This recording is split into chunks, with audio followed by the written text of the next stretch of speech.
Un nuevo encuentro de Antropoceno, quinta temporada, octavo encuentro.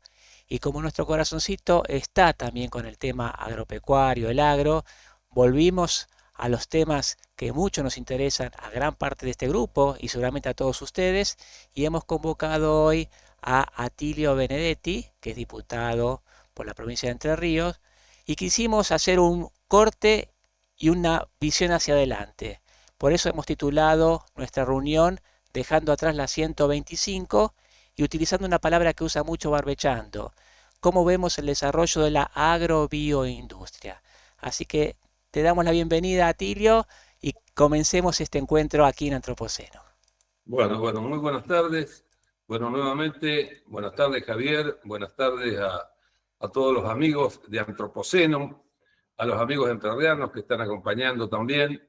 Y la verdad que para mí un gusto, yo lo agradezco profundamente, tener la oportunidad de hacer algunas reflexiones a esta altura de la vida. Siempre recuerdo lo que decía un cuñado mío que decía: ahora que tengo todas las respuestas, ya nadie me pregunta nada. Entonces, me parece bueno que ustedes tengan la buena voluntad de escuchar algunos puntos de vista.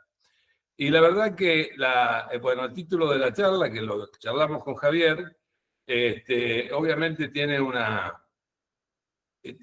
tema remanido, que es las oportunidades de la agrobioindustria, en la cual hemos gastado hablando y tratando de hacer realidad esto buena parte de nuestras vidas acá, pero en el que estamos con sabor a poco. Y la verdad que las oportunidades de la agrobioindustria que le ha generado al país y a todos los países que pueden industrializar o transformar la biomasa, como les gusta decir ahora a algunos autores actuales del sector, es un privilegio que no lo han tenido todos los países. Y para decirle lo que ustedes ya saben, nosotros no lo hemos aprovechado, yo diría, o lo hemos aprovechado en muy poca escala, muy poca dimensión. Cuando estuve en Corrientes, cuando estuve en Brasil, me gustó comenzar diciendo que en el transcurso de la generación de mi padre, cuando nació mi padre, nació en 1921, y ahora ha ocurrido un cambio fenomenal en el mundo porque tiene que ver con una multiplicación por 4 de la población humana.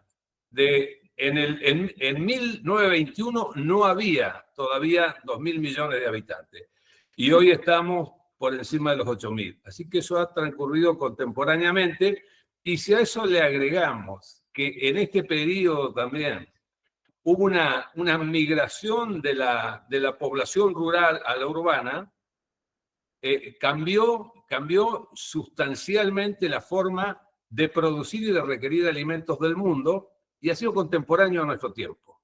Y me parece que no logramos nosotros, no pudimos nosotros, no es que no logramos haber aprovechado ese nicho, ese hueco fenomenal que ofreció el mundo, es decir, este desarrollo del mundo sigue ofreciendo, pero ya para mí una buena parte del fenómeno ha transcurrido para países que tienen las características como la nuestra. Y me parece también que esta gravedad se ha acentuado en los últimos 25 años, 20 y pico, 25 años. Nosotros, es como que perdimos el tren, no quiero ser terminante, pero en estos últimos 20 y pico de años, lo que ustedes saben, Brasil ha tenido un desarrollo fenomenal, ¿eh? Pero no solo Brasil, que es el país más grande del mundo, todas estas cosas, sino que también lo hemos visto en nuestros vecinos, lo hemos visto en Paraguay y lo hemos visto en Uruguay. Y en Uruguay les puedo hablar porque además he tenido hasta la oportunidad de ser protagonista. Así que la verdad que el saldo deja un gusto amargo. ¿Y por qué digo que a veces uno no se da cuenta de las oportunidades que brinda el mundo? Mire, les cuento, porque son todos productores.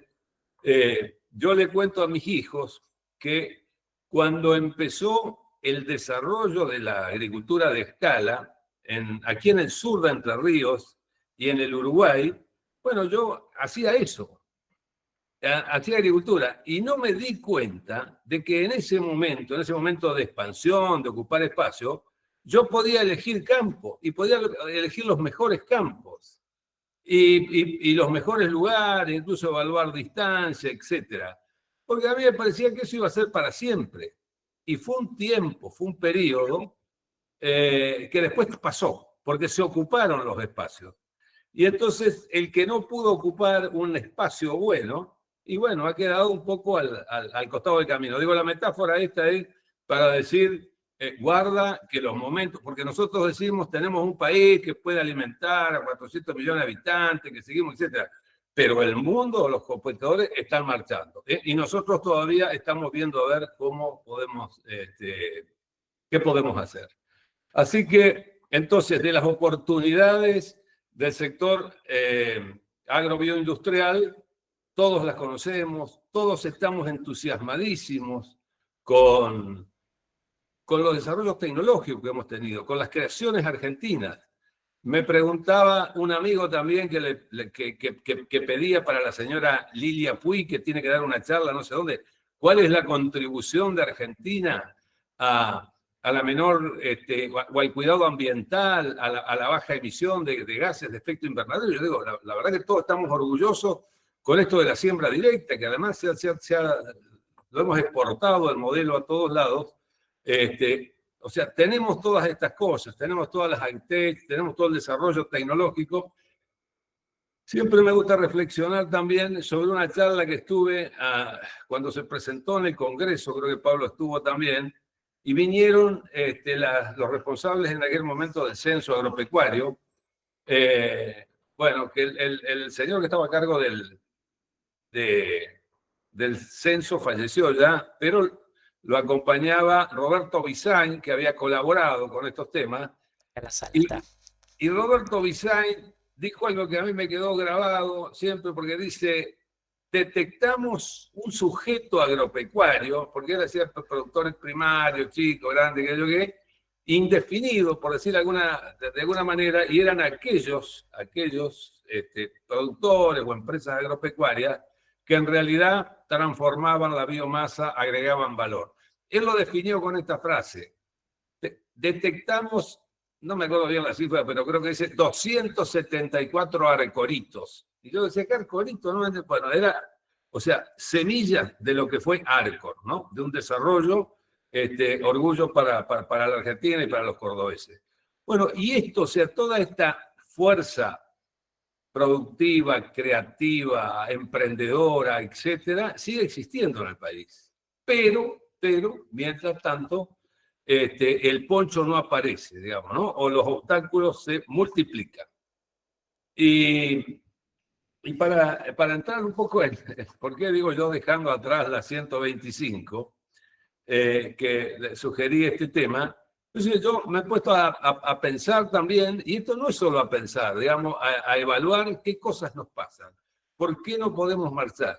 ¿Por qué no tenemos políticas públicas que marquen la posibilidad de desarrollar la actividad? Reglas de juego claras, no reglas de juego variables permanentemente.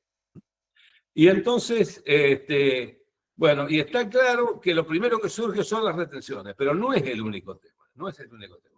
Hemos tenido gobiernos que han cerrado la posibilidad de exportar, cerrado lo que ustedes ya conocen, ¿no? Y que han afectado enormemente el desarrollo. Y además, contra lo que muchos puedan opinar o esté de moda ahora, si el presidente pudiera cerrar el Congreso, lo cerraría. Pero la verdad es que para que una actividad se desarrolle, lo único que hace falta son reglas de juego claras, estables en el tiempo. Y en este sentido, para usar ejemplos de adentro y de afuera, en el Uruguay, porque yo trabajé allí, no se movió un pelo cuando cambió el gobierno de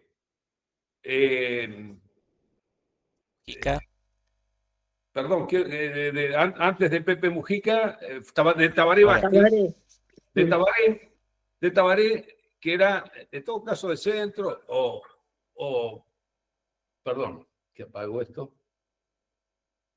Bueno, no cambió absolutamente nada cuando cambió de Tabaré a Pepe Mujica. Algunos retoques nada más, alguna ley sindical, etcétera, pero tampoco cambiaron las reglas de juego, ni de impuestos, ni de gravámenes al comercio internacional, tanto de importación como exportación, tampoco el impuesto a la renta, etcétera. Cuando cambió también de Pepe Mujica al que tuvimos hasta hace un año. La calle Po. La calle Po. Sí. Bueno, entonces digo, las reglas de juego claras son imprescindibles. Por eso este gobierno, y cuando a mí me preguntaban cuál es el plan económico de este gobierno, además de la motosierra y del equilibrio fiscal, para mí, esto es una opinión personal, el único plan de gobierno que le conocí, el único que yo le conozco, es el fomentado a través del RIGI. Ese RIGI, que es un sistema especialísimo, beneficiosísimo para grandes inversiones nada más, y en todo caso centrado hacia el desarrollo hidrocarburífero y minero, bueno, también demandó una ley especial, es decir, un encapsulado impositivo, incluso con remisión a tribunales internacionales y por 30 años y en condiciones especialísimas. Yo digo, es Disneylandia el RIGI, es Disneylandia. Está bien que es para atraer inversiones, pero también es para desarrollar actividades, si no, bueno, o sea, no existe eso. Y mientras tanto, nuestro sector sigue aguantando, como se dice en la jerga deportiva, sigue aguantando los trapos. Y sigue aguantando los trapos. Y más allá de las canciones, no, la realidad es muy poco generosa con el sector. Miren, yo quiero decir acá, porque entonces ahora vienen los desafíos, y antes de hablar, ¿por qué digo dejando atrás la 125? Quiero poner de telón de fondo lo que a mí me parece de mi experiencia. Yo creo que tenemos un gobierno anticampo.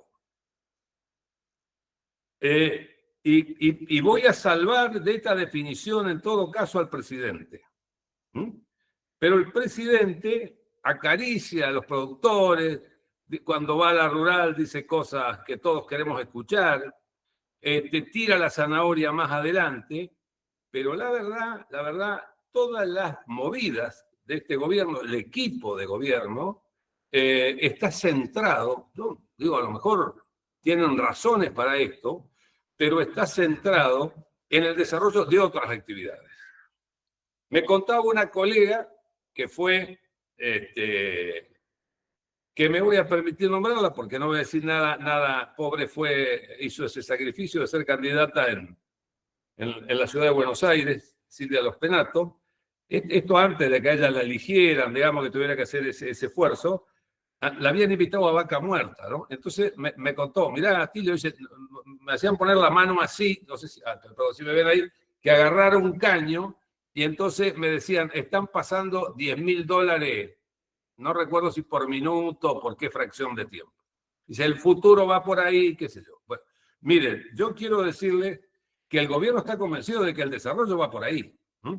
Y que mientras tanto, que tiene que mantener la casa limpia y comprar la mantención y todo, el sector agropecuario. Esto es una opinión que me hago cargo y que puedo estar equivocado, pero yo se las quiero transmitir con absoluta franqueza.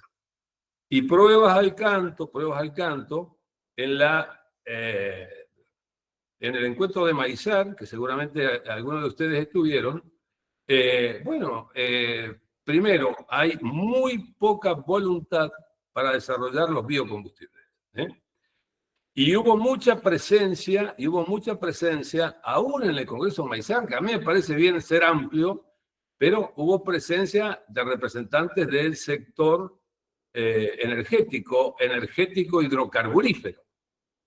Es más, hubo algunas disertaciones del propio presidente de YPF. Yo no porque justo coincidió que estábamos hablando con Gutiérrez.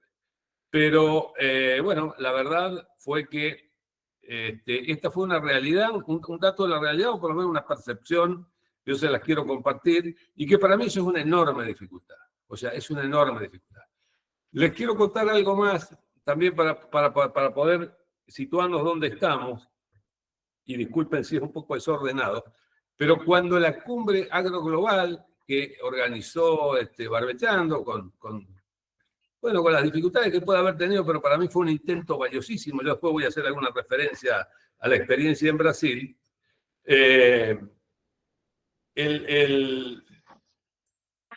O sea, la conversación estaba dada por lo que se podía desarrollar también, además de la transformación de la biomasa en proteína animal, lo que podía estar dado también por la generación de combustibles renovables. Bueno, nada de eso, no vamos para ese rumbo, pero lo que les quería contar es que se me había ido, en esa oportunidad se presentó un trabajo que para mí fue muy gráfico de la Universidad Austral.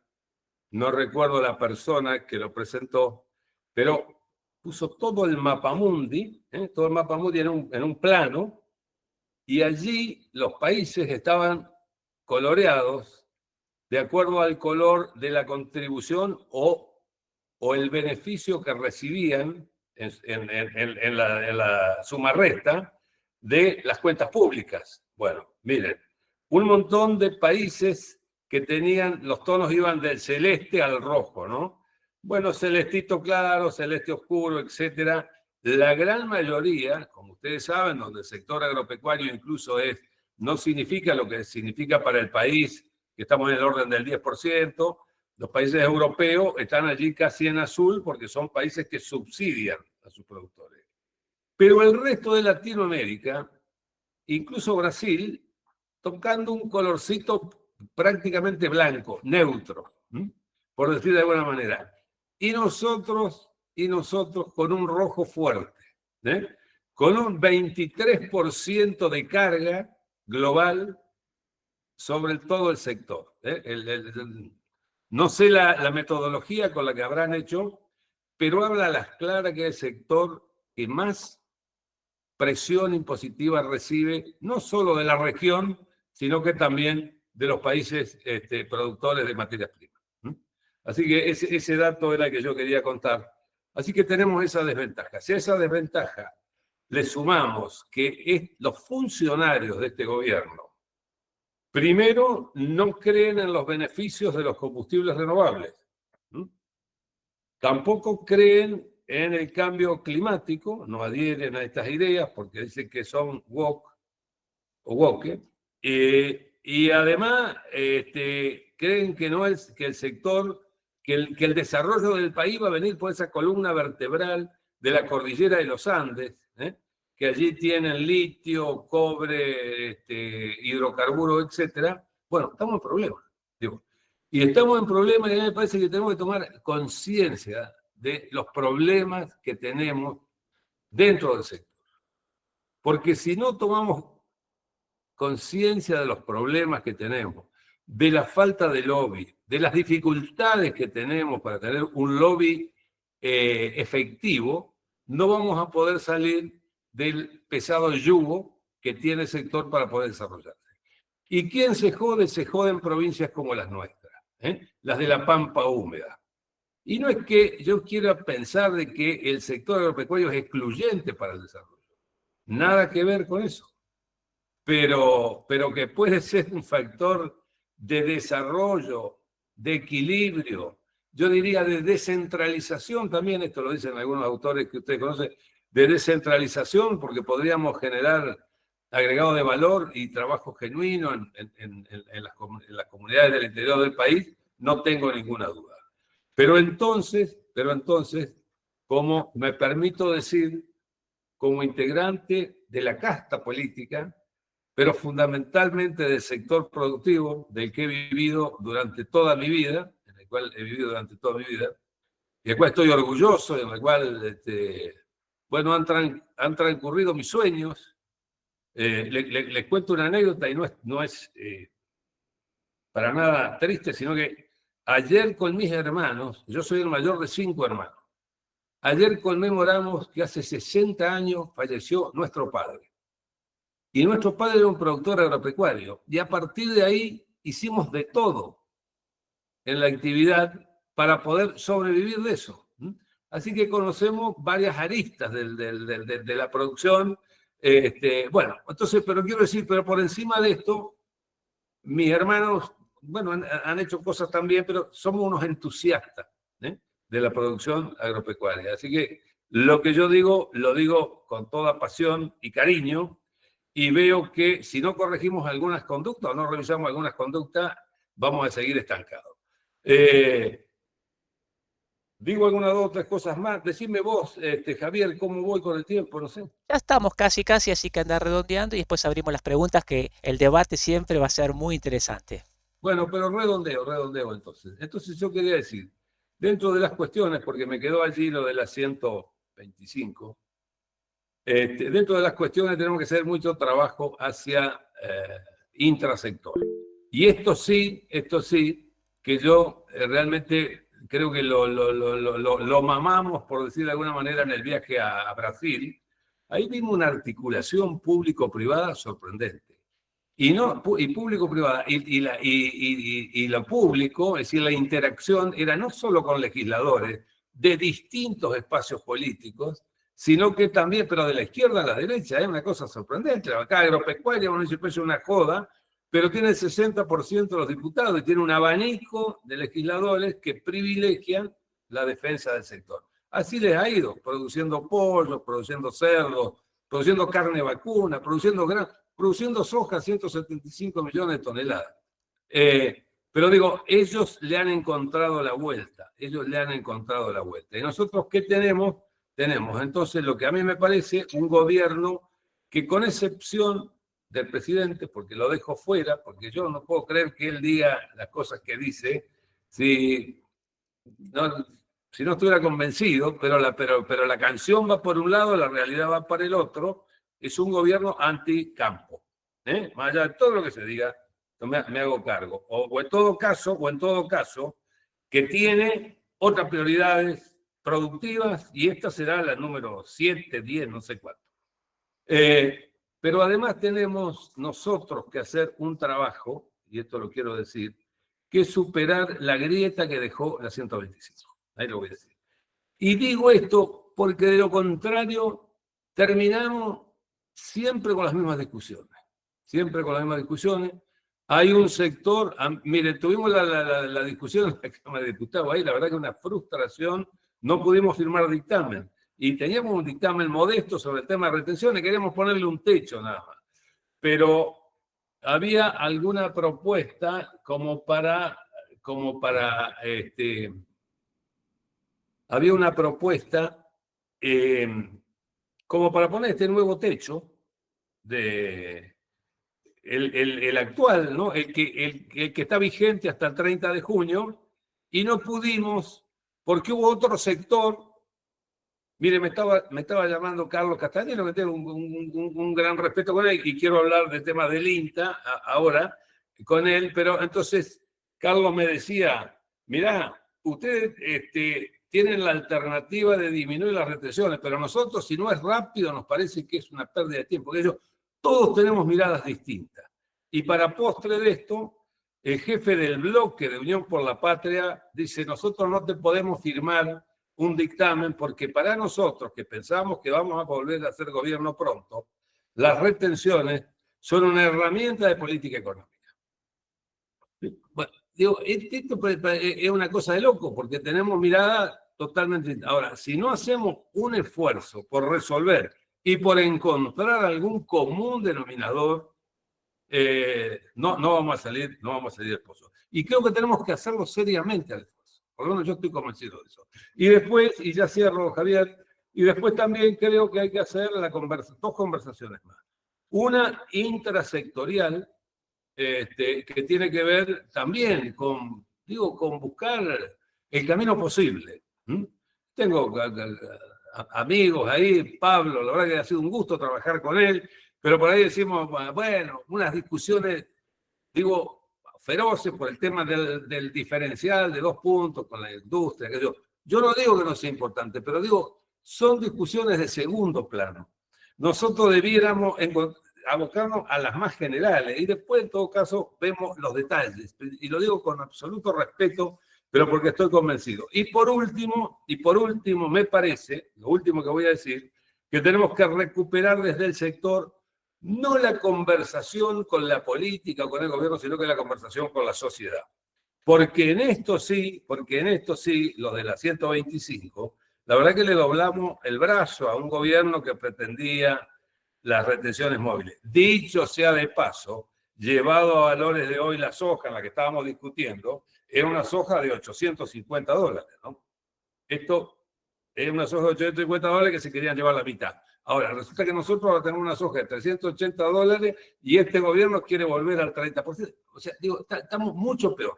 Con lo cual, cierro acá, Javier, y digo, tenemos la obligación de recomponer la conversación con la sociedad que nos acompañó en el 2008 y que después con habilidad el kirchnerismo enfrentó al campo, porque lograron instalar la idea de que es el sector que la junta con la pala, de las 4x4, de las que se creen que son los dueños del mundo, de que esto, que aquello, y perdimos ese vínculo. Entonces eso hace más difícil que las políticas puedan contenernos.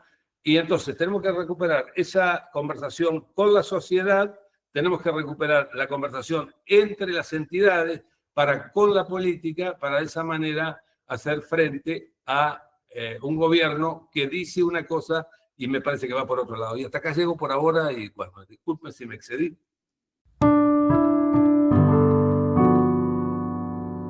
A partir de este momento comenzamos las preguntas. La primera la hace el exdiputado Juan Pablo Bailac. Juan Pablo.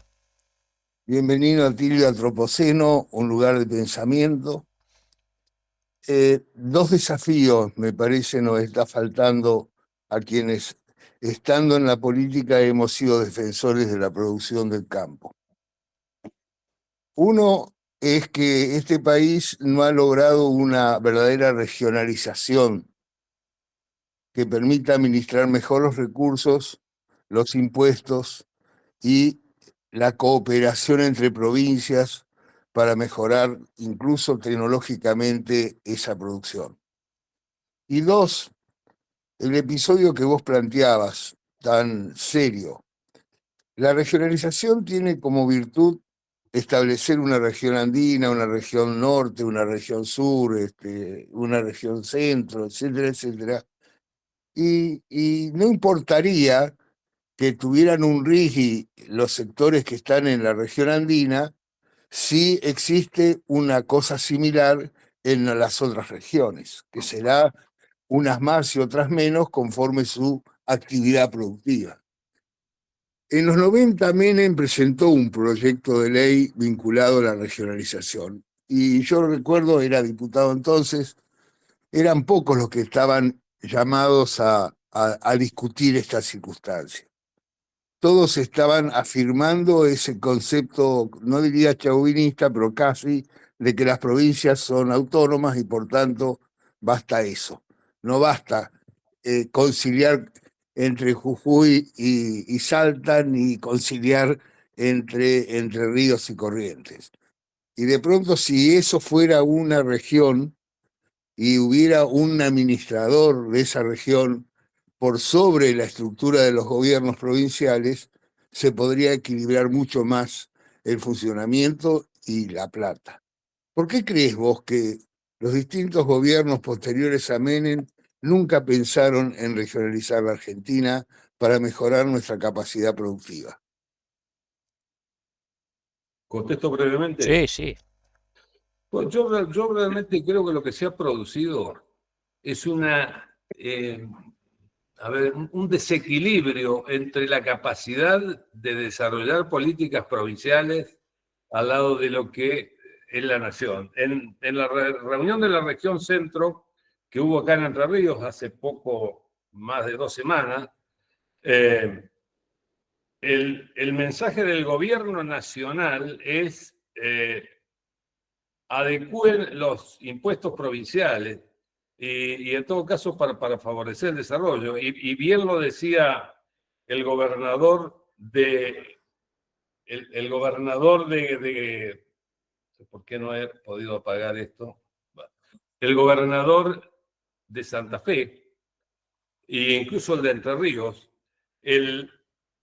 lo que le está sacando al agro el gobierno nacional son 20 puntos y los gobiernos provinciales son 1,5 puntos o 1,25 y estamos discutiendo con esas cosas, digamos, en una relación menor a 10-1. Entonces, la capacidad de desarrollar política, además, es inequitativa porque hay algunas provincias que están en mejores condiciones y otras provincias como la nuestra, por ejemplo, hoy, que no puede hacerse cargo casi ni de los servicios básicos.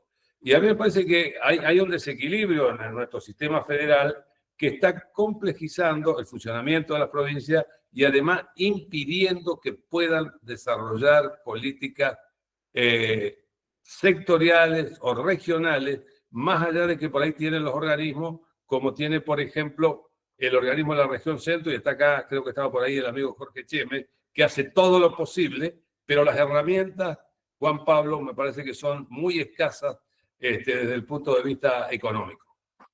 Vamos a Patricio Quinos entonces. Pato. Bueno, muchas gracias, Atilio, felicitarte por exponer tus ideas acá.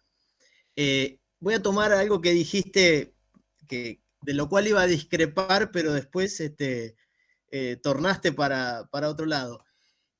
Pero lo voy a tomar para hacer el hilo de la pregunta / comentario, que es el hecho de que vos decís que no hay políticas públicas, y yo creo que sí, que es muy clara la política pública del Estado nacional con respecto al agro, porque trasciende todos los gobiernos y trasciende todas las administraciones de distinto color, y todos tienen el mismo sentir o la misma política pública para el agro. Por más que declamativamente algunos actores digan alguna cosa u otra, o se aplaudan o se abracen, hay una línea muy concreta. Y la pregunta es esta, o el comentario es esto.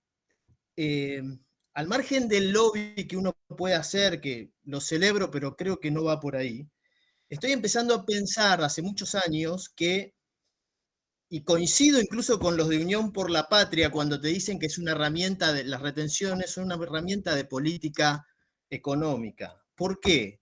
Porque es el mecanismo de compensación entre sectores de la economía nacional. Es la forma de bajarle competitividad al agro y trasladar, equivocadamente, parasitariamente, pongámosle el adjetivo que queramos, parte de esa competitividad a otros sectores de la economía que no lo pueden hacer, por la razón que sea, no pueden tener la competitividad para insertarse o para tener escala mundial, que en definitiva vivimos una globalización, entonces la competitividad es mundial, no existe eso del mercado interno, yo soy mercado interno, vos sos mercado externo, porque el mercado es uno solo. Entonces, el mecanismo de compensación elegido por el Estado argentino, y lamento que un gobierno libertario también lo tenga que utilizar, tal vez porque no le quede otra, voy a tener una mirada un tanto benevolente con el Estado, por más que estoy muy en desacuerdo con la política libertaria, como estaba con las anteriores, que es que no te queda otra que quitar recursos y bajar competitividad a largo para repartirla en el resto de los actores de la economía. Y entiendo además que han tomado una política también equivocada respecto de la Argentina fósil y metalífera y energética, porque todo eso implica el desarrollo del cordón andino de la Argentina. Y vos tenés un problema muy fuerte con una Argentina macrocefálica que está ubicada en un cordón que va de La Plata a Rosario y del Río de la Plata a Mercedes. Entonces, me parece que el desafío que tenemos, y está el profesor Bizán, que tal vez pueda hacer algún aporte interesante acá, es mejorar la productividad del resto de la economía, que no es ni petrolífera, ni energética, ni agropecuaria. Y eso no aparece, porque incluso los que agregan valor en el agro, lamentablemente, tampoco tienen la economía de escala para hacerlo. Por eso tienen que apelar a los diferenciales arancelarios de soja, tienen que apelar a retenciones, porque convengamos que la cadena de valor agro también vive de las retenciones primarias, porque compra el maíz más barato para hacer alimento balanceado, para hacer aceite o para hacer lo que tenga que hacer. Lo que quiero decir que el desafío, me parece, es tratar de mejorar la productividad de los sectores no agro y no metal energéticos. Ese es mi comentario y abierto a quien quiera decir algo. Gracias. Yo solamente decir que coincido 100% con lo que dijiste, ¿eh? Yo estoy totalmente de acuerdo con lo que planteaste. Lo único que yo decía que este gobierno está dando prioridad al desarrollo de otros sectores y seguimos aguantando los trapos. Y yo hubiera preferido que tengamos una certidumbre, aunque sea 4 años o 5, de cómo va a ir disminuyendo la presión o la transferencia, como vos dijiste, de este sector a otro. Esto nada más. Seguiremos aguantando los trapos, Atilio, porque mientras no mejoremos la productividad de los otros sectores, esto va a seguir igual. Vamos a Mariano Vinograde, entonces. Mariano, te escuchamos. Bueno, yo quisiera discrepar un poquito, confrontar con Patricio. ¿Será porque fui al Nacional Buenos Aires? ¿Será porque mis padres eran marxistas o porque mis abuelos eran inmigrantes judíos? Yo sigo con la actitud revolucionaria de mayo de 1810. Nos compartía Martureta ayer el nacimiento de Belgrano y en pocos días la muerte. Hizo un artículo sobre el cambio del Ejército del Norte de Belgrano a San Martín que se los recomiendo. Yo sé que Argentina eliminó la esclavitud 50 o 60 años antes que Estados Unidos y que Brasil. Yo sé que el preámbulo nuestro es copiado del norteamericano, excepto en el párrafo que dice para nosotros, nuestra posteridad y todos los hombres del mundo de buena voluntad que quieran habitar el territorio argentino. Yo sé porque me lo enseñó Kate Glass que la reforma universitaria se hizo en Argentina antes que en todo el resto del mundo. No quisiera hablar del voto femenino, el aguinaldo, las vacaciones, porque es cierto que si bien se promulgaron en la década del 40, en casi toda América Latina pasaban cosas parecidas. Yo creo que el grito de Alcorta y la rebelión de la 125 fueron rebeliones, y yo creo que la elección de Milei en contra de Massa es una revolución, producto de la 125. Que Milei ahora esté agotado en su aspecto revolucionario, como Cornelio Saavedra estaba agotado el 26 de mayo de 1810, puede ser. Pero que Paultroni esté defendiendo los trapos en Formosa, o que el otro día Bereciartura en Antropoceno, y que ayer Puyar o no sé quién en Agroactiva dio un grito de rebeldía de Alcorta. Yo soy muy optimista. Yo no creo en que Milei y los cachafaces y Cristina, que ahora están haciendo tanto ruido en esta elección, son el fin de la historia, como decía Fukuyama. Yo aspiro a nuestra condición revolucionaria fotosintética. Así que soy optimista. Me parece que ese viaje que ustedes hicieron a Brasil y que coincidió con no sé qué episodio, el cenicero en la cabeza de Fabiola, no sé qué pasó esa semana que diluyó eso y después vinieron los brasileños. Efectivamente tenemos que dar mucha batalla, pero yo soy muy resiliente. Yo creo que si Argentina ha logrado sobrevivir a la catástrofe que hemos hecho desde 1982 hasta la fecha, Malvinas a la fecha, o cuando quieran arrancarla, es porque tenemos una capacidad resiliente gigantesca. Así que quisiera hacer un voto de confianza revolucionario. Volvamos a mayo de 1810, hagamos la revolución que tenemos pendiente cuando no la hizo ni Brasil, ni Perú, ni nadie. En 1810 la hicimos nosotros. Gracias. Muy bien, acá en Antropoceno hay 5 revolucionarios más que quieren tener la palabra. El primero de ellos es Mario Lanari. Mario. Atilio, muy interesante. Y acá tiro una reflexión con una pregunta que creo que los que han estado en el Congreso tal vez la pueden interpretar mejor. A mí me da la impresión que una de las razones por las cuales no hay política de Estado es porque el sector agro, en el agro, política de Estado para el agro, porque el agro no actúa como podría actuar. Y una de las cosas que yo creo que podría funcionar es que el agro se siente, y no discuta un día el tema de retenciones, después salte a la ley de semillas, después vuelva a discutir de humedales, o sea, que en el Congreso siempre se den estas discusiones importantes, pero de lo agónico, de lo contingente, sino que se siente, diga, nosotros como agro necesitamos estas 10 leyes, estas 4 leyes, necesitamos conseguir y construyan a largo plazo. ¿Eso es posible? ¿Lo pensaron alguna vez? ¿Se podría hacer? Yo creo que vos dijiste, Mario, la verdad que gracias por la reflexión, pero me parece que vos dijiste el agro tiene el desafío. Yo creo que en la medida, da un poco decir lo que yo quise transmitir, hay que hacer esfuerzos de encuentro. Mirá, ahora la semana pasada creo que la mesa de enlace, después de varios desencuentros, decidieron hacer una acción en conjunto por el INTA. Bueno, fue fuerte, no sé si alcanza o no alcanza, pero es importante cuando hay unidad de objetivos. Y para que ocurra eso en el Congreso, tiene que haber unidad de objetivos de los distintos sectores representativos. Pero me parece que está madurando esa idea. En ese sentido, yo soy optimista. A mí me parece que vamos hacia una comprensión mayor de unificar ideas para poder plasmarlas. Alex Graciano, ¿estás por ahí? Acá estoy, ¿se me escucha? Perfecto, dale. Buenas noches a todos. Bueno, yo voy a hacer de malo del agro. Voy a hacer de malo del agro. Odioso. Me gustó mucho la exposición de Atilio y me parece muy importante, y pondría ahí sí hincapié, en el diálogo del agro con la sociedad.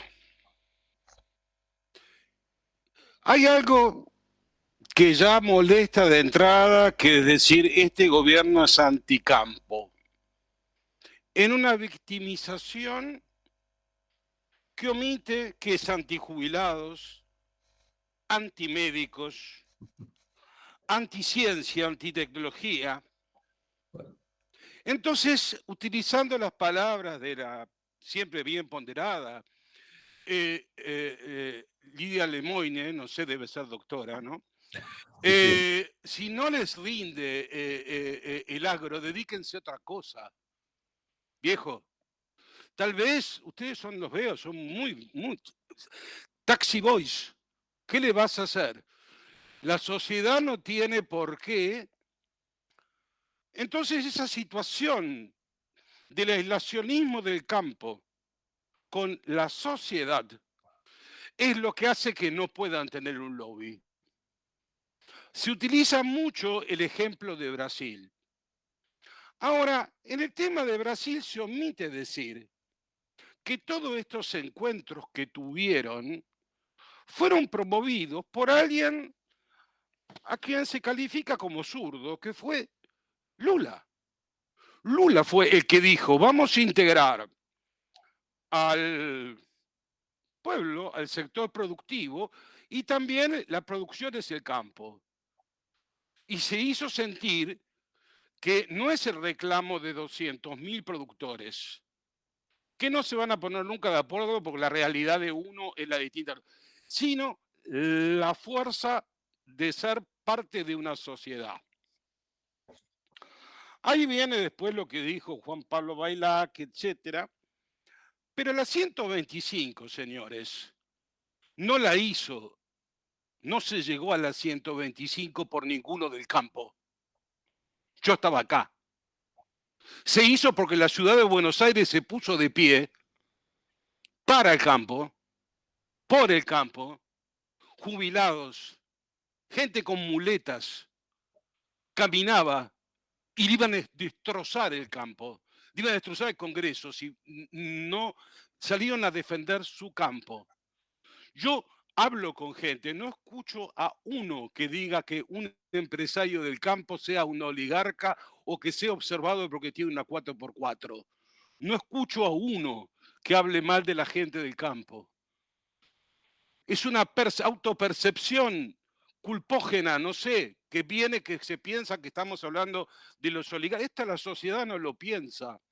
Entonces acá viene lo de Atilio en cuanto a la integración, y yo creo que por ese lado viene. Me parece fantástico un Barbechando que diga, bueno, nos unimos, vamos a tener un par de diputados, qué sé yo. Ahora, el lobby, a ver, estas prioridades de otros sectores surgen de la prebenda, que serán 7, 20 familias, 20 actores. Se ponen muy de acuerdo. Esto lo escribió Adam Smith en Teoría de los Sentimientos Morales, y que hablaba justamente de la necesidad gremial, pero la necesidad gremial, ¿en dónde se ubica en campo? ¿Como una república independiente o como parte de la sociedad? ¿El campo son 200.000 productores o el campo son 45 millones de argentinos? Cuando respondan que son 45 millones de argentinos van a encontrar muchas mejores respuestas. Bueno, gracias, Atilio. Es un tema fundamental el que estamos tratando, y no es un problema del sector, es un problema de la nación argentina. Porque si seguimos diciendo que el problema de la falta del desarrollo del campo es un problema del sector, nos equivocamos en su dimensión. Porque por más vaca muerta y minerales que haya, la única posibilidad de desarrollo territorial, humano y social que tiene este país es ocupando el territorio con la producción agropecuaria y todas las economías regionales que pueden darle a este país no solo el tema económico, sino un desarrollo social y territorial. Y ahora voy al meollo de la cuestión de cómo yo lo siento. Yo tengo una anécdota que va a ser muy cortito, no me acuerdo en qué año, el presidente de Carvap fue electo como diputado nacional, creo que se llamaba Re, y al día siguiente de aparecer en la lista, Carvap lo expulsó porque no podía participar en política. A ver, si ese tipo de cosas el sector no lo cambia, moriremos como estamos. Nosotros no solo, la nación.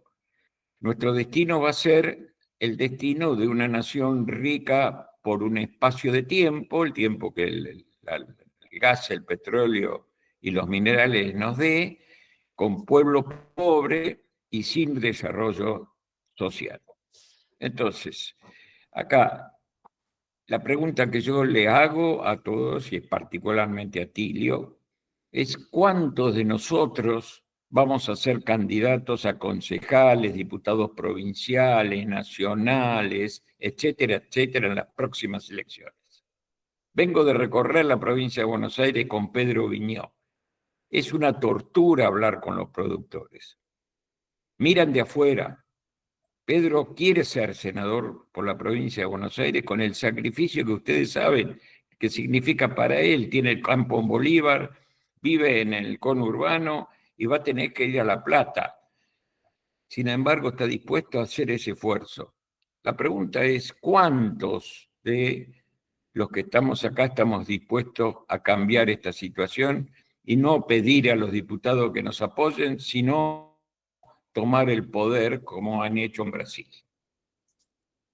Bueno, la descripción que ha hecho de la realidad Tilio es impecable. Nosotros con Javier trabajamos juntos y una vez tuvimos un jefe que nos decía que para crecer hay que crecer sobre las fortalezas, no sobre las debilidades, pero parece que como país siempre estamos queriendo crecer sobre las debilidades y seguimos dando vueltas por ese tema. Pero bueno, la consulta, Tilio, básicamente a mí me preocupa en las zonas submarginales la situación económico-financiera del sector agropecuario. Obviamente los años climáticamente malos, más los precios magros, más la retención y el aumento de costos, una bomba explosiva, y ya detonó en varias oportunidades. Y hay muchas regiones del país donde el productor está rolando deuda. Y esto se está viendo en la caída de muchos proveedores, del resquebrajamiento que se está dando en el sistema comercial. Y bueno, esto para mí es un tema de una gravedad altísima, porque esto va a llevar a que en algún momento tengamos nuevamente caídas en la cadena de pago y situaciones que nos lleven a un deterioro económico financiero del sector fuerte. Hace unos días anduve por Villegas recorriendo cultivos de maíz y hablando con productores que me planteaban en zona prácticamente núcleo hablar de manejo defensivo por los problemas que han tenido en los años que han sido climáticamente deficitarios y que les ha provocado un daño económico importante.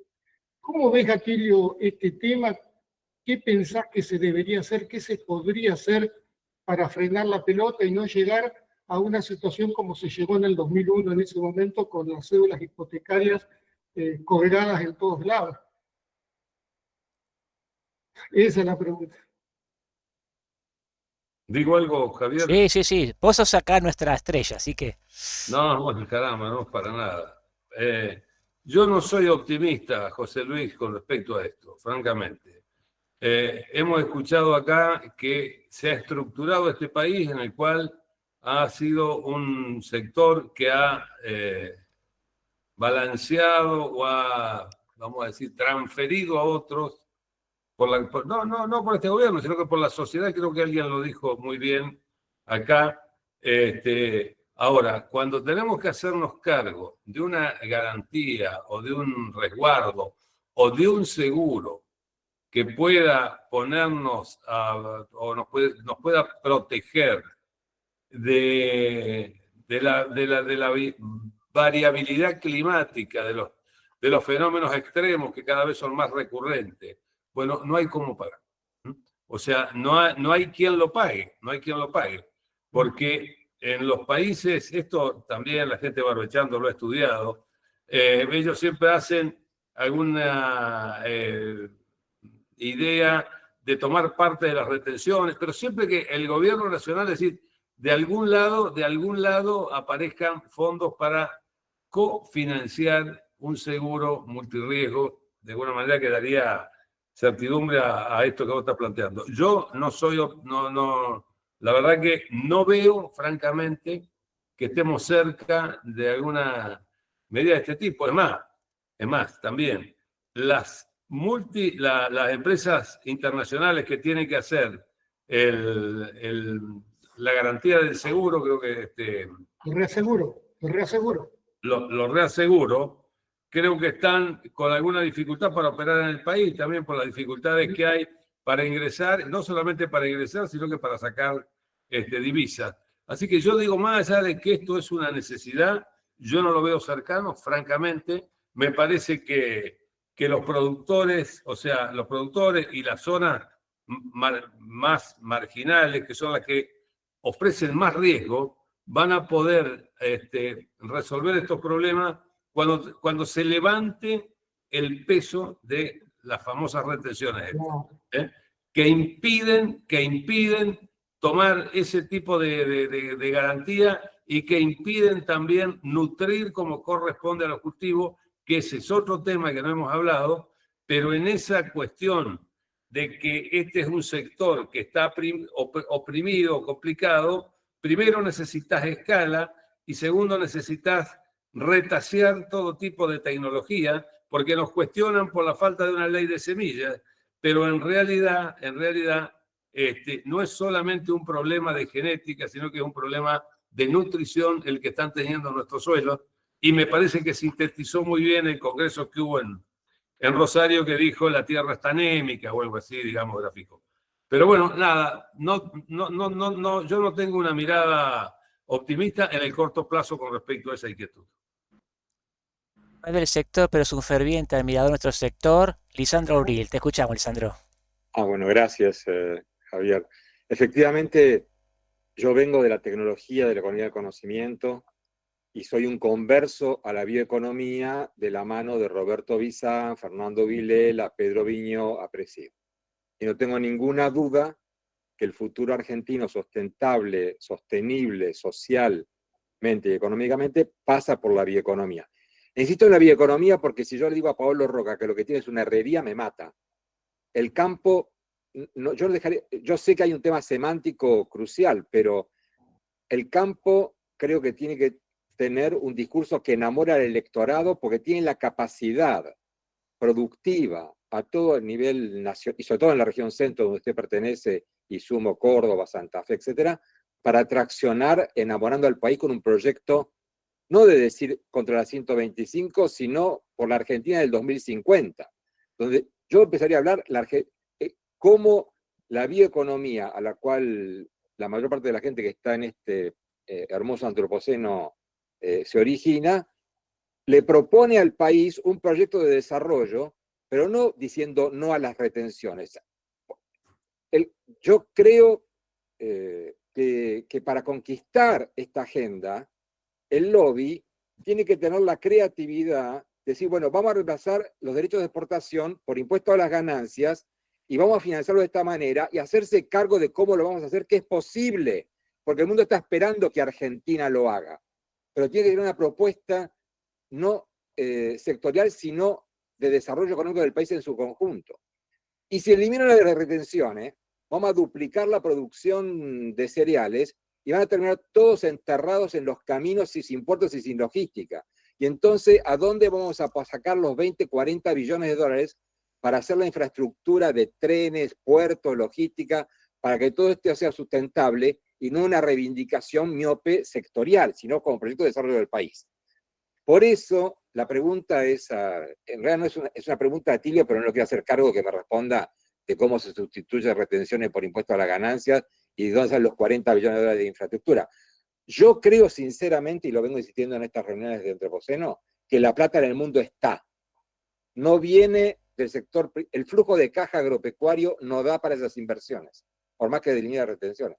Pero la inversión internacional está en el contexto de lo que es la principal agenda de Argentina a nivel económico y político mundial, que es la seguridad alimentaria sustentable.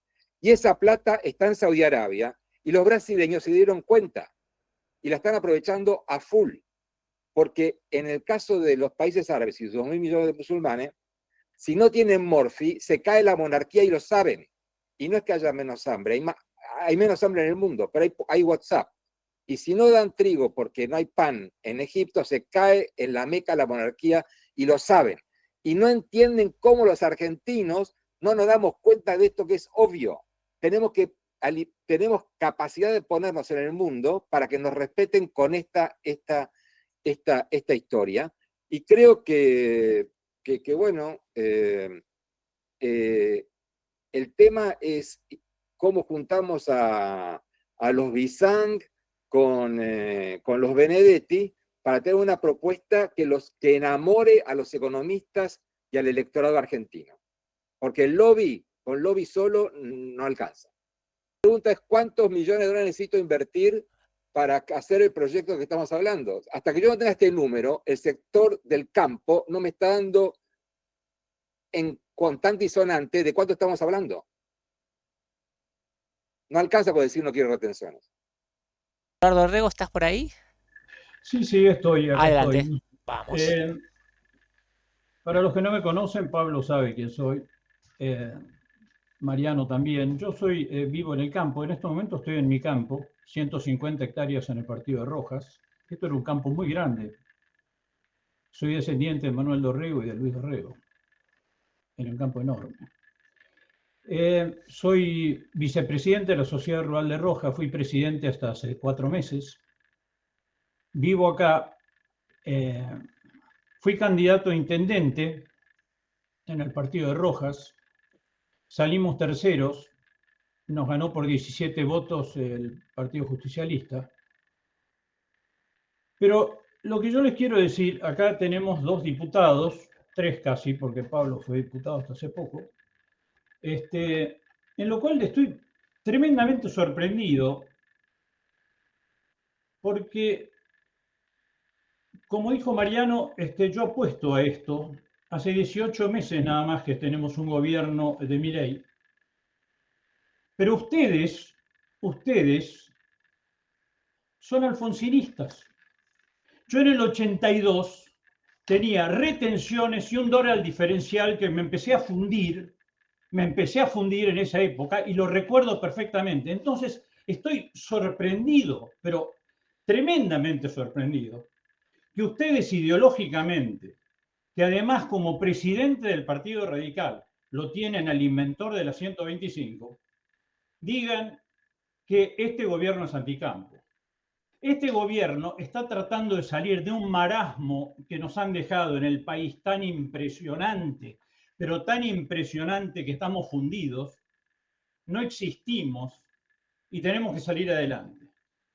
Claro que hay que salir adelante trabajando desde abajo. Por eso yo me presento, yo podría estar cómodamente aquí en mi campo trabajando tranquilamente, pero yo me presento para intendente porque creo que hay que empezar de abajo para arriba. Y lo que yo digo acá en Rojas, gracias a Dios me escuchan. Y soy crítico, sí soy crítico. Sí soy crítico a una Agenda 2030, a una Agenda 2030 del cambio climático. Que ahí coincido totalmente con el señor presidente.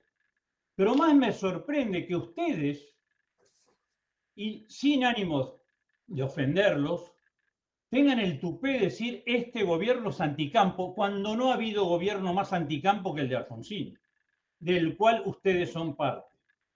Entonces, yo les pido que reflexionen. Han pasado nada más que 18 meses.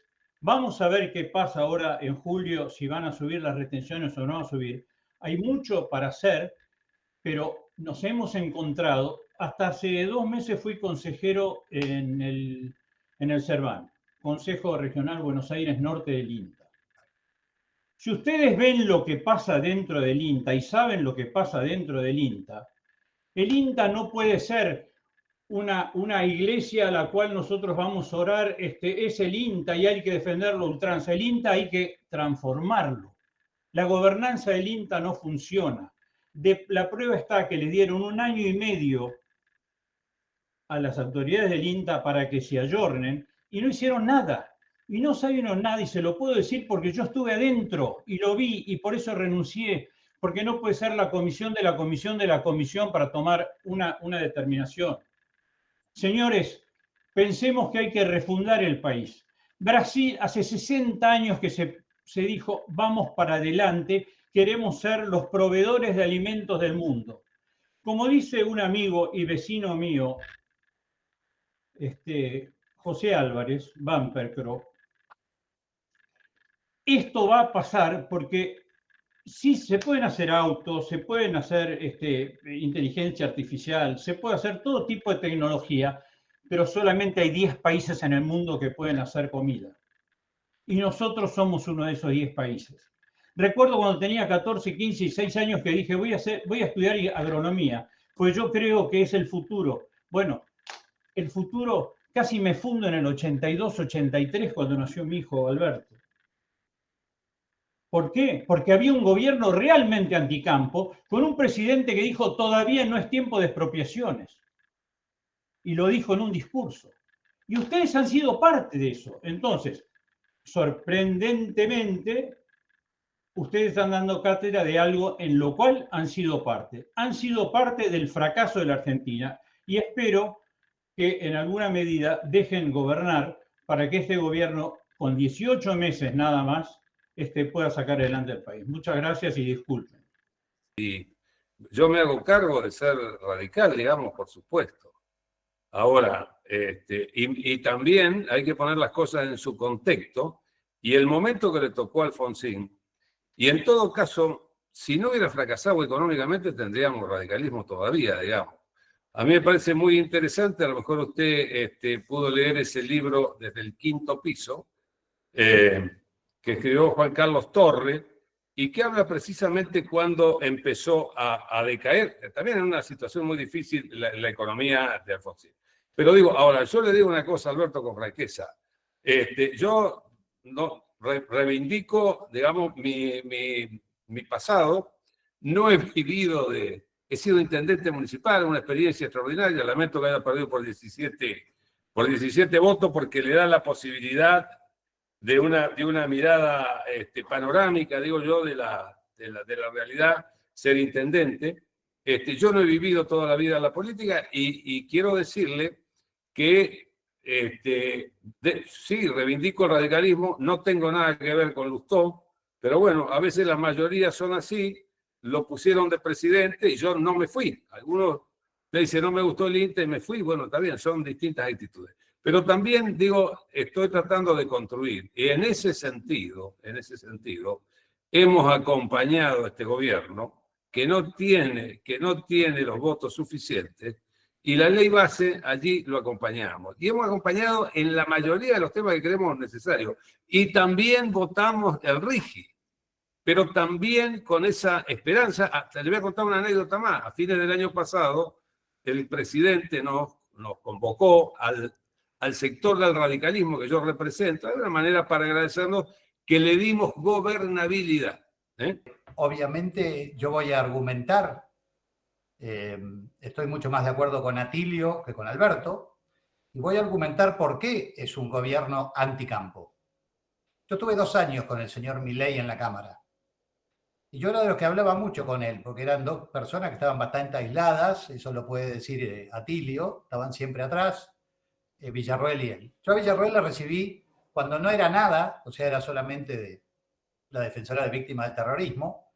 La recibí en el 2016 en mi despacho y charlé mucho tiempo con ella. Después ella fue diputada. Yo fui concejal en el 2013. De ahí pasé a diputado 2 periodos. Los últimos 2 años los pasé con Milei. A Milei le pedí por favor que me acompañara en la firma de un proyecto de ley de baja de derecho de exportación. Ese proyecto de ley de derecho de exportación, que sí lo conoce Atilio, iba acompañado del famoso RIGI del campo.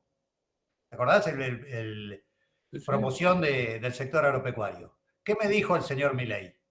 No te puedo firmar esto porque el proyecto de promoción del sector agropecuario, que eran 90 millones de dólares, no me olvido nunca más, me dijo que era un subsidio encubierto. Y se acaba de mandar el RIGI de 12.000, 15.000, 50.000 millones de dólares. La verdad quiero que me entiendan, porque la verdad que a veces me enerva cuando la gente cambia y cree cosas de personas que no lo son. ¿Por qué digo que este es un gobierno anticampo? Por todas las medidas que tomó. No nos olvidemos, vos desmentime, Atilio, te pido por favor, que en la ley bases, la original, subían las retenciones de todo al 15%, economías regionales incluidas, demostrando la absolutamente ignorancia en ese tema que tenía. Porque vos le ponés, no me va a dejar mentir Mariano Winograd, que le pongan 15% de retenciones a cualquier economía regional, no queda nadie en 15 minutos. Y no solamente las subían, sino que las mantenían hasta el 2027. Y nos quisieron meter UPOP 91, dándole todo a los semilleros, dándole todos los beneficios y el poder a los semilleros, cuando hay un dictamen del 2018 con el cual había un acuerdo de absolutamente todos los sectores. No se pudo hacer por un tema político, eso lo sabe también Atilio porque lo hicimos juntos, que fue justo cuando Massa se arregló, porque nosotros en esa época no teníamos un PRO que nos ayudaba, un radicalismo que nos ayudaba. Teníamos todo el peronismo, que era el peronismo federal que se había dividido del kirchnerismo, y teníamos que negociar con el peronismo. Cuando se une el peronismo se acabó la posibilidad de eso. Y el otro tema, que para mí es absolutamente importante, es lo que hace el Banco Central como proyección de exportaciones al 2030, donde pone que la minería va a subir un 157%, los combustibles de energía un 250% a 36.000 millones de dólares, la minería a 15.000. El resto, un 56% a 54.000. ¿Y el agro? ¿Cuánto le ponen al agro con el potencial que tiene el agro y que todos conocemos? el 3,6%, de 35.400 a casi 37.000 millones. Entonces a mí no me vengan a decir que este no es un gobierno anticampo. Este es un gobierno anticampo que ha puesto al sector agropecuario como financista de absolutamente todo. Y ojo, yo lo conozco mucho a Toto Caputo, hablo con él y discuto este tema. Fui a verlo a Paso, fui a verlo a De Iraeta, fui a ver absolutamente a todo el mundo, a explicarles cuál es, porque nosotros queremos que le vaya bien, pero insisten en el error. Entonces eso es lo que yo digo. Es una lástima que este gobierno, que está haciendo un esfuerzo, pero también se equivoca políticamente, porque ataca a los sectores que lo ayudan, en vez de atacar al kirchnerismo, que es el verdadero enemigo de todos nosotros. Alberto, yo estoy de acuerdo, pero creo que vos tenés una visión absolutamente parcializada de lo que es. Yo lo defiendo a Milei, ¿eh? Yo le mando mensajes todo el tiempo, me manda corazoncitos, deditos y qué sé yo. Seguimos charlando. Y no tengo ningún problema y no tengo nada personal con él. Lo que sí tengo un tema absolutamente sectorial, que ellos no ven al sector agropecuario como un sector que puede ayudar a la salida. ¿Y sabés qué? Son 2.000 millones de dólares que necesitamos, que es el primer año de baja derecho de exportación. El primer año son 2.000 millones de dólares. En 5 años bajamos y eliminamos las retenciones por ley, porque a mí me hace gracia como habla todo el mundo de las retenciones acá. Las retenciones hay que eliminarlas. No pueden existir las retenciones en Argentina, es un disparate. 40%, 50%, 60% de los recursos de los dólares vienen de ahí. Y el 90% del saldo comercial es del agro. Y nosotros le tiramos con escopeta de 2 caños, con mortero de 70 milímetros. Es una locura lo que hacemos. Entonces, no me vengan a decir que además de todas las declaraciones de Toto Caputo, de Franco, del presidente, vendan, qué sé yo, en contra del sector, porque no les conviene, porque no les sale, ayuden al sector agropecuario y van a ayudar a la Argentina. Porque no es un tema sectorial, es un tema de la Argentina. En la medida que nosotros sigamos sometiendo a un sector a lo que le están haciendo al sector agropecuario, y ojo, hago mea culpa, porque yo creo que es culpa nuestra, porque nosotros tendríamos que hacer una violenta demostración de fuerza, como fue en el 2008, para que a la Argentina le vaya bien. Sí, para que la... No, bueno, no, digo paro, no estoy diciendo corte de ruta. Alberto, no quiero más eso yo tampoco. Pero la verdad que no hay... ¿Cómo lo hacemos entender a los gobernantes? Porque en la época nuestra, y me hago cargo, nosotros tuvimos que poner los derechos de exportación de vuelta, pero la gente se olvida de una cosa, que fueron 4 pesos por dólar que se iban diluyendo junto con la inflación, que era del 50%. Pero además se lo pusimos a todos los sectores exportadores. Porque otra de las injusticias que yo veo en esto es que siempre el que soporta es el sector agropecuario, se los acaban de sacar a la industria, y muy hábilmente, pues yo soy muy mal pensado, fíjate lo que hicieron. Le bajaron un poco la ganadería en un buen momento. Le eliminan a las economías regionales. Le eliminan a la lechería. De los 250.000 productores que son 200.000. Los otros 50.000 es el agro. Son los productores agrícolas, que son los que soportan todo. No, son maquiavélicos, son inteligentes y yo me saco el sombrero en eso. Ahora, deberían sentarse a charlar. Y con respecto a la representación, Roberto Bizán, que hizo el censo del 2018, en una de las preguntas era cuánta gente se sentía representada por las entidades. ¿Saben cuánto era? De los 250.000, el 12% de los productores. No tenemos representación, pero también los gobernantes tienen una responsabilidad. Y la responsabilidad es que a Argentina le vaya bien, que es lo que todos queremos. Yo fui tomando nota quizás de algunas cuestiones que se me ocurrían cuando los iba escuchando, y de verdad que, bueno, coincido en que hay mucho por hacer y es cuestión, digamos, de a veces calibrar y juntar a todas las ideas, como bien decían, a juntar a todos los Bizán a poder desarrollar y no solamente proponer, sino después efectivizar luego algunas soluciones.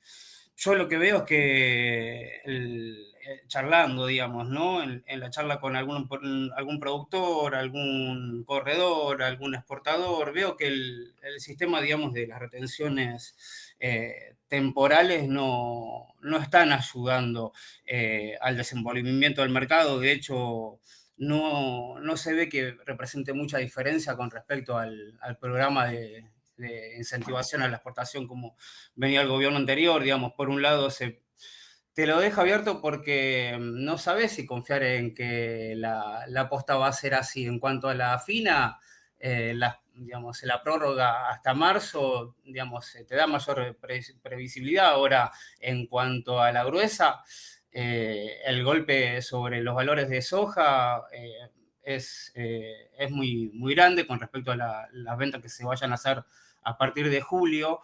Eso te hace dudar a que si el gobierno va a aparecer después con un nuevo programa o con un nuevo aplazamiento de unas retenciones que son temporales.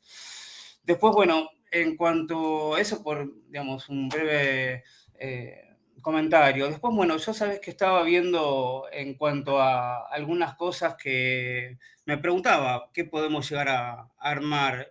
Mira, pequeñas cuestiones. Por un lado, veo que a veces el mercado de trigo, donde nosotros somos productores, ahora se está comenzando la siembra, viene avanzando, y yo veo que a veces, digamos, venimos produciendo y produciendo trigos de calidades que después, yendo a la cancha, no le podemos sacar el jugo y no lo podemos vender con una bonificación por gluten. Me ha pasado donde hay veces que al mismo productor en Tandil le es más beneficioso venderlo puesto en Quequén o en Bahía Blanca a la exportación que al molino que produce, digamos, y que desarrolla valor agregado, ¿verdad? Esas diferencias se ven y a veces hacen ruido, ¿no? En cuanto a la generación de valor que no le puede competir a veces a la exportación, por decirlo de alguna manera. Me pasó también algo esta semana en cuanto a que un cliente afuera nos pidió un producto puntual de gluten vital de trigo, y cuando fui a la molinería a dar una vuelta y consultar quién lo produce, me dijeron de que había un solo molino que lo produce, Molino Semino, y es el único jugador en Sudamérica. Yo decía, pucha, acá tenemos 30 molinos en Argentina, uno solo lo produce y bajo licencia y producción de tecnología china, perdón, italiana. Yo digo, pucha, ¿qué más estoy viendo? El mercado de girasol que se sigue debatiendo entre 4 jugadores y donde los precios del ciudadano siempre reflejan un precio de base y no reflejan la realidad del mercado en cuanto a que no te muestran qué tipos de bonificaciones se arman, y es un mercado súper escondido hace 20 años y parece que no va a cambiar. Cuestiones de infraestructura que manejaron los chicos. Hoy tenemos en Rosario un problemón con la logística donde no hay... digamos, donde hay un cuello de botella gigante y donde todos los años tropezamos con la misma piedra. Van a entrar barcos ahora, pero falta mucho por hacer. Bueno, no me quiero... con respecto a riesgo, uno de los muchachos preguntó a financiamiento. No se ven muchas herramientas por parte digamos,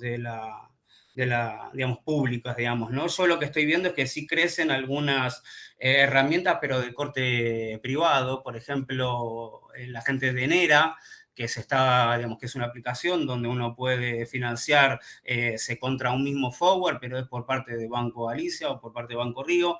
Ahí no entra lo público. También hay algunos avances en cuanto a los warrants, que ahora no hace falta pasar por una warrantera por tanto palo, sino que ahora puedes ir por valores menores, entonces facilita esa herramienta para algunos productores más chicos. Pero bueno, en cuanto a calificaciones de riesgo, también digamos, se golpeó mucho el mercado cuando tropezó nuevamente la gente de los Grobo Agropecuaria con la gente, digamos, de Agrofina, que eso golpea también al mercado. Ahí digamos, quienes financiaban y también los exportadores que en ese momento estaban comprando con mucha mercadería, digamos, con pago adelantado, dejaron de hacerlo y le pusieron la pata, digamos, a soltar tanta guita a la calle. Y eso se resiente en el mercado. Eso, bueno, complica, digamos, logra mayores requerimientos y que esté más reacio el financiamiento. Son pavadas que se ven y digo, pucha, ¿cuánto falta, no? ¿Cuánto digamos, cuánto nos falta por adelante, ¿no? Y cómo nos vamos a poder adaptar a todo lo que viene, ¿no? En cuestiones de sustentabilidad, de requerimientos, en fin, hay de todo por hacer y a veces uno no, digamos, a veces termina teniendo los mismos problemas de siempre. Y eso es lo que a veces hace un poco de ruido. Simplemente esa reflexión. Gracias, Mariano. Atilio Benedetti estuvo aquí en Antropoceno. Ya es la segunda vez que está con nosotros, tomó el desafío y queremos agradecerle muchísimo este tema. Antropoceno es un centro de pensamiento y discusión. Hay veces que se ponen más ríspidos, menos ríspidos, pero tratamos de mantener siempre el intercambio y exponer las ideas. Les agradecemos a todos haber compartido y sobre todo a Atilio que haya brindado para dar esta charla y nos vemos nuevamente dentro de 7 días aquí en Antropoceno. Que tengan todos muy buenas noches.